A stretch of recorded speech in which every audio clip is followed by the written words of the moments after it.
Hello guys, so welcome back to my YouTube channel. I am Pratibha Pandagre और मैं फिर एक नया वीडियो लेके आई हूँ। जैसे गाइस आप सभी लोग जानते हो, अभी 17 और 18 तारीख को अक्टूबर में आपका पीएचडी का एग्जाम है। ओके, जिसके लिए कुछ ही दिन बाकी है, जिसमें से समथिंग 10 दिन बाकी है। बाकी दिन आपका एग्जाम हो जाना है। ठीक है, तो ऐसे बहुत सारे फ्रेशर्स लोग हैं और बहुत सारे ऐसे लोग हैं जिन लोगों ने अभी स्टडी नहीं कर पाए हैं, जिनको सारा भी जो जितना स्टडी मटेरियल था वो कंप्लीट नहीं हुआ है और किस तरीके से उनको एग्जाम देना है, पैटर्न क्या है, ये वाले तो मैं सारे वीडियोस बना के आपको बता चुकी हूँ कि किस तरीके से क्या होने वाला है। पर आपका जिनकी स्टडी नहीं हुई है, बहुत सारे लोगों की स्टडी अभी नहीं हुई है। ओके, सो उनके लिए आज मैं इस वीडियो में बताऊंगी कि उनको किस तरीके से 10 दिन में क्या रिवाइज करके जाना है, जिसके थ्रू वो क्वालिफाइड कर सकते हैं। ठीक है, तो आज के इस वीडियो में आपको यही सब कुछ बताने वाली हूँ। अगर आप मेरे चैनल पे नए हैं तो चैनल को सब्सक्राइब जरूर कर ले, बेल आइकन दबा दें ताकि मेरे सारे न्यू अपडेट्स आप तक पहले पहुँच जाए।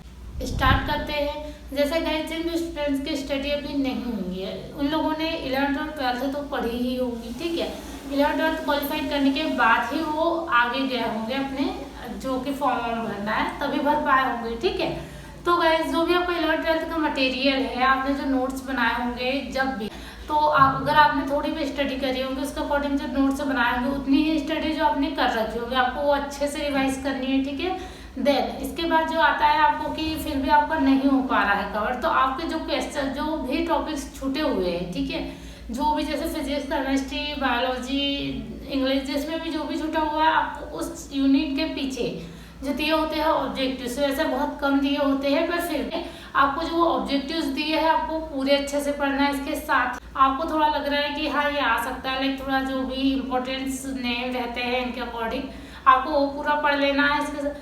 इसके बाद सारे ये फिजिक्स, केमिस्ट्री एंड बायोलॉजी सब पे एक ही तरीके का रूल अप्लाई होगा। ठीक है, आपको सारे ऑब्जेक्टिव पढ़ लेने हैं, जितने भी ऑब्जेक्टिव, जिस भी चैप्टर में जितने ऑब्जेक्टिव बस उतना पढ़ लो। नहीं आ रहा पढ़ पा रहे हो तो मत पढ़ो अदर। ठीक है, इसके बाद जो भी आपके पास अगर ऐसा मटेरियल अवेलेबल है कि हाँ आपने सॉल्व क्वेश्चन पेपर बुक खरीद के रखे हैं, जिस भी क्या कोई बुक खरीद के रखी है तो उसमें सामने सारे क्वेश्चन पेपर दिए होते हैं। ठीक है, तो आपको सारे रिवाइज करने हैं, सारा अच्छे से पढ़ लेना है। इसके बाद जो भी आपके जो प्रीवियस ईयर क्वेश्चन पेपर है वो जहाँ से भी अवेलेबल हो पाते हैं, आपको इसकी बुक्स भी आती है मार्केट्स में कि हाँ सारे सॉल्व क्वेश्चन पेपर की बुक्स आ जाती है, तो आपको सारे सॉल्व क्वेश्चन पेपर खरीद सकते हो, उससे भी पढ़ लो। उससे क्या होता है कि आपको फील भी होता है अंदर से कि हाँ ठीक है मैं जितना पढ़ पाया पर मैं पढ़ चुकी हूँ। ठीक है, इसके साथ ही उससे रिलेटेड क्वेश्चंस आते ही है और आप लोगों ने जितना पढ़ लिया है, लाइक आपने सॉल्व क्वेश्चन पेपर हल कर लिए हैं एंड अदर भी जो भी ऑब्जेक्टिव टाइप पढ़ लिया है, तो उसमें से बहुत सारे चांसेस होते हैं कि आप उसमें क्वालिफाइड हो सकते हो। पर गाइस ये सिर्फ उसी सब्जेक्ट में करें ऑब्जेक्टिव वाला जिसमें आप स्टडी नहीं कर पाए, क्योंकि देखो 5 सब्जेक्ट होते हैं, इसमें से ऐसा तो होगा नहीं कि आपको कोई एक भी सब्जेक्ट कंप्लीट नहीं हुआ होगा। लाइक आपको बायोलॉजी होगा जो कि बहुत अच्छे से आते होंगे। बायोलॉजी में जो अपना जूलॉजी और बॉटनी वाला टॉपिक है ये एकदम आसान होता है, लाइक याद रखने के लिए अच्छा होता है, क्योंकि हमें अच्छा लगता है तो हम अच्छे से इसे याद कर पाते हैं। तो आपको जो बॉटनी और जूलॉजी है उसमें से तो आपको अच्छे से पढ़ लेना है, क्योंकि आप अगर इन 2 सब्जेक्ट में अच्छे से नंबर निकाल लोगे तो आप अगर फिजिक्स, केमिस्ट्री में थोड़े आगे पीछे भी होते हो तो भी आपको पास होने से कोई रोक नहीं सकता। ठीक है, आप पासिंग मार्क्स ले ही लोगे और अच्छे से क्वालिफाइड कर ही लोगे। चूंकि ये ओनली डीएमई के पेपर है, एग्जाम पेपर है, तो उसके अकॉर्डिंग आपको अच्छे से पढ़ाई करनी है, क्योंकि इसी के बेस पे डीएचएस भी हो सकता है। ठीक है, अगर नहीं होता है तो आपके लिए बहुत अच्छा है कि एक और चांस मिल जाएगा आपको कि आप अच्छे से पढ़ाई करके और अच्छे से डीएचएस के लिए दे पाओ, क्योंकि आधे से ज़्यादा लोग तो यही चाहते हैं कि वो डीएचएस में जाए, ना कि डीएमई। डीएमई लाइक मजबूरी ही टाइप हो जाता है कि हाँ वो डीएमई से कर रहे हैं, पर ऐसा कुछ नहीं है। मैं ये भी बताती हूँ कि डीएमई क्यों अच्छा है वगैरह, है ना।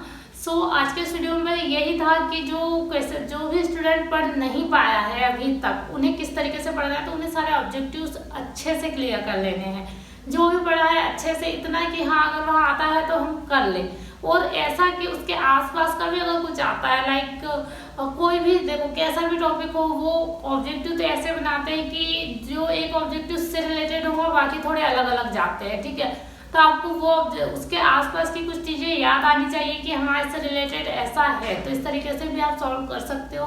देन इसमें नेगेटिव मार्किंग तो बिल्कुल भी नहीं है, एज अ लक भी आप पास हो सकते हो। अगर आपका लक अच्छा रहा, आपके टिक अच्छे से लग गए सही राइट इस पे, तो भी आप क्वालिफाइड हो सकते हो। ठीक है, पर हमें यहाँ लक का तो कोई मतलब नहीं है, वो तो भगवान ही देख लेंगे। पर जो आप कर सकते हो, ठीक है, उसमें आपको अच्छे से करना है कि आपको 150 मार्क्स में से तो उसमें से आपके जो 150 क्वेश्चन है वो आपको सारे सॉल्व करके आने हैं। देन जो ऑब्जेक्टिव की बात और स्टडी की बात है, जिन लोग नहीं पढ़ पाए तो वो जितने भी ऑब्जेक्टिव जहाँ से भी मिल पाते हैं सब कुछ पढ़ने की कोशिश करें। इसके साथ ही सारे साइंटिफिक नेम आप पढ़ ले, साथ ही जो भी ऐसा सारा आपको सब कुछ पढ़ लेना है। Okay, so I hope guys आपको वीडियो समझ आया होगा। शॉर्ट है पर आप लोग समझ पाए होंगे कि आपको किस तरीके से स्टडी करनी है। तो अगर नहीं हो पाएंगे तो इस पे फोकस करिए ताकि आप जो है अच्छे से मार्क्स ले पाए। ओके, और इसके साथ ही जो मेरे प्रीवियस ईयर के क्वेश्चन पेपर है वो मैंने टेलीग्राम चैनल पे डाल के रखे हुए, अगर आपने अब तक नहीं देखे हो तो आप उन्हें देख लें, क्योंकि 25% चांसेस होते ही है कि उसमें से क्वेश्चन रिपीट हो सकते हैं। और ऊपर से बात यह है कि 4 शिफ्ट में एग्जाम होने वाले हैं, 4 क्वेश्चन पेपर आपके पास बन के आने वाले हैं, ठीक है। तो 4 क्वेश्चन पेपर बनाना मतलब एक अलग लेवल का हो जाता है, जिसमें से बहुत सारे क्वेश्चन पेपर यानी दो टाइप के क्वेश्चन पेपर शायद इजी आ जाए, 2 टाइप का हार्ड आ जाए, तो जो भी है ना, तो आपको हो सकता हो कि प्रीवियस ईयर के क्वेश्चन पेपर भी उसमें इंक्लूड कर दे। तो इस तरीके से आपको हर तरीके से पढ़ाई करके जानी है, लाइक आपको ऑब्जेक्टिव वगैरह बहुत अच्छे से पढ़ के जाने हैं जो प्रीवियस क्वेश्चन पेपर वाले हैं, ये आपकी बहुत ज़्यादा हेल्प कर सकते हो। ओके, साथ ही जो भी सारे ऑब्जेक्टिव्स हैं आपको जहाँ से भी मिल रहे हैं आप अच्छे से पढ़ ले ताकि आप अच्छे से एग्जाम क्वालिफाइड कर पाए। So thank you for watching.